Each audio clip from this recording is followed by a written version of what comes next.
Hi everyone, Joe and I are here to talk to you today about content-free questions and introduce to you an end-to-end model for another coaching conversation that you can have following these types of questions which are content-free. And ultimately what that means is you don't actually need too much detail from the person that you're working with to be able to have a really rich conversation. So there's 16 questions in total, so you might want to grab a piece of paper and a pen and jot them down as we go through. We're just going to talk a little bit about each question and some of the responses that you might get. So the first question, typically how you open up a coaching conversation, is just to clarify what the issue is. So you would ask, so what's the issue today? And that helps the person just to get to really the crux of what it is that they want to think about and work through.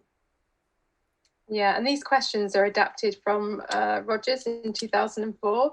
So you've got what's the issue? The client might say, I'm nervous about a conversation I need to have with my line manager, or there's a bit of conflict between myself and a colleague, anything like that. The second question is, what makes it an issue now?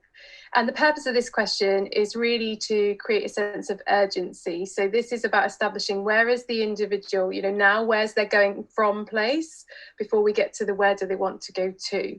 With that question, what makes it an issue now? I'd also add that it centers the person on, like, why is it that it's important to deal with it as in right now? Like, you might have been sat on this issue for a while, but you've had the courage to bring it into the coaching space. So why now? Like, what is it about right now that makes it an important issue? And I think that can just be a really helpful question to search around. Yeah, actually, it's important now because the anxiety's been bubbling enough, I need to deal with it. Or it might be about there is an upcoming meeting perhaps that they need to prepare for. So you can get different sorts of responses to that question. Yeah. So the next question is, who owns this problem or this issue? And this is really about getting the individual to start to think about their level of accountability. Are they bringing an issue that is their own issue? Or are they bringing something that really is somebody else's issue? And are they confusing the bit of the issue that they own with the bit of the issue that somebody else owns? So it can also help to start to break down the problem at this point, maybe into something smaller. But it's also often when people bring an issue, it's sort of out here. When you ask this question, it's about bringing it back into them. And all of these questions are about, we don't need all of the story to coach well and to help the other person. So we stick to the key facts. Yeah. Then you've got questions around, how important is this to you right now on a scale of 1 to 10? Because sometimes people can bring issues that actually aren't that important, in the grand scheme of everything that they've got going on. So here they might have an awareness to think, do you know what, actually it's not that important. Or they may get a sense of, yeah, I absolutely have to deal with this. It's my number one priority. So again, it's a question that focuses the mind around the importance. And when somebody says to you as the coach or as the manager that's coaching them, and says 10, that can create a shift, because even though they had this sense that it was important, actually saying it out loud can really think, right, now I've said it, I really need to do something about it. Yeah. So that leads on to the next question, which is, how much energy do you have for a solution? So this is about engaging some of your other senses. And also, I think when you consider this question, it's about how prepared am I to move forward with this? Yeah. It's a sense check, isn't it? And often this is about well-being. So whilst you might have identified a really important issue, when you check in with your energy to think, right, have I got the energy to deal with this? You might think, oh, actually, no, I feel quite depleted. And then you're back in the beginning again, which is, okay, so let's prioritize re-energizing before you come to tackle some of these important issues. So that in itself is a really useful awareness. And if they don't have much energy for this, you can follow up with a question of, what do you have energy for? And then that can direct the conversation. Yeah. So then we're into, what have you already tried? So if you think about the GROW model, this relates really to the R of reality, like what's your current reality, which is what have you already done? And then the next question is an interesting one. So imagine this problem had already been solved. How would you experience it?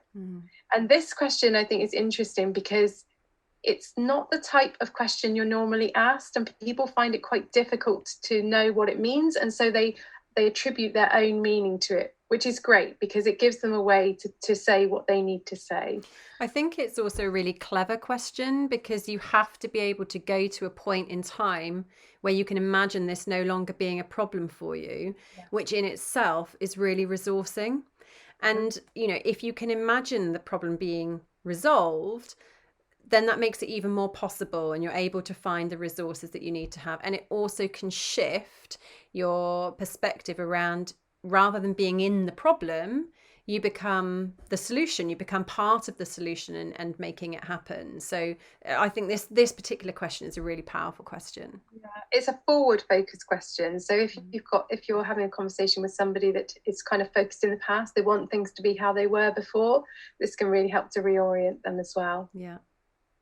So another question then following that is, what is standing in the way of this ideal outcome?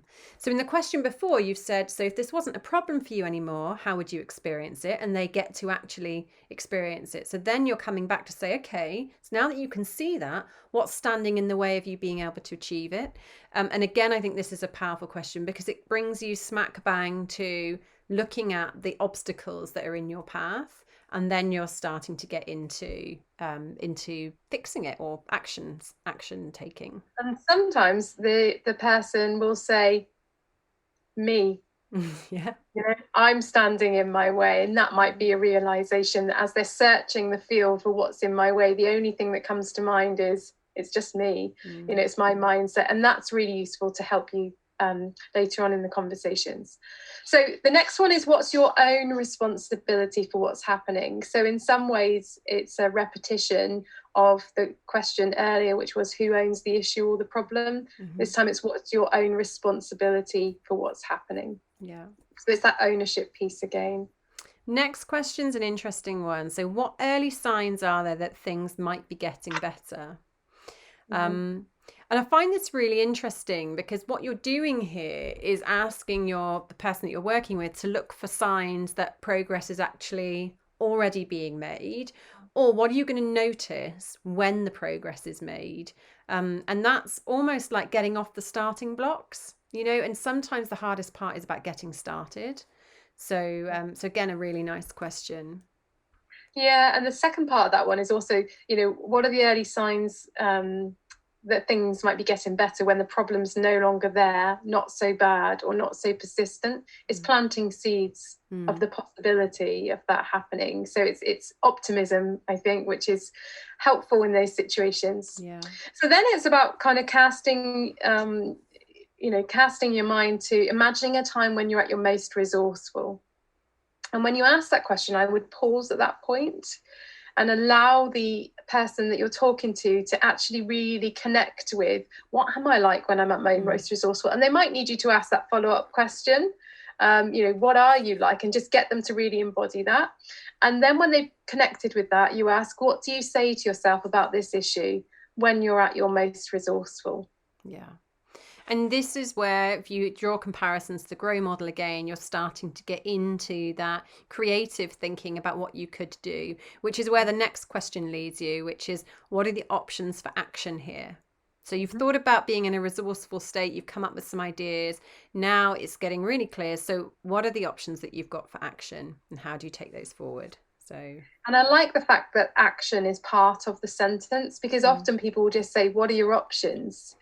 And that's quite static. Whereas what are your options for action? It kind of means the person has to accept that they would need to do something rather than just consider what they could possibly do.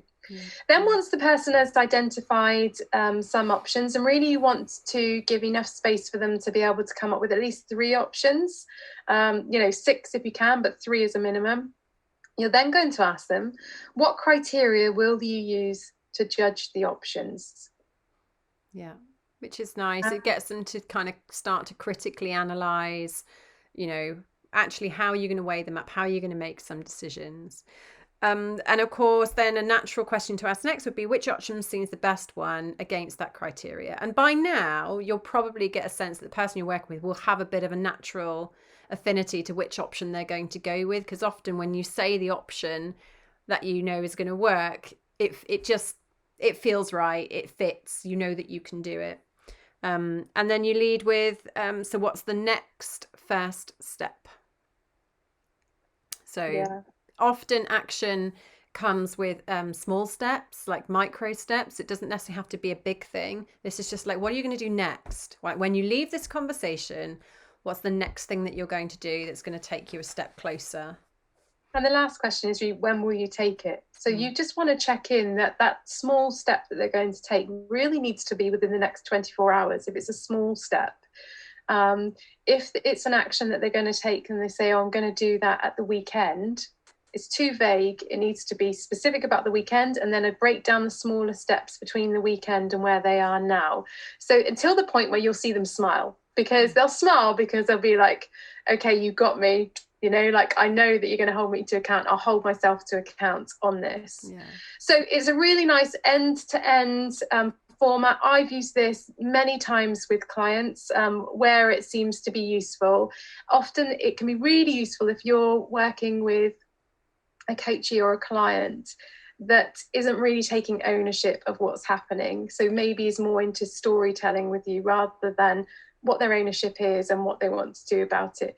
This, in a kind of gentle but focused way, guides the conversation. Yeah. And what you've probably noticed from these questions, again, is you don't need a huge amount of detail. Like, the client will probably give you relatively short answers to most of these questions.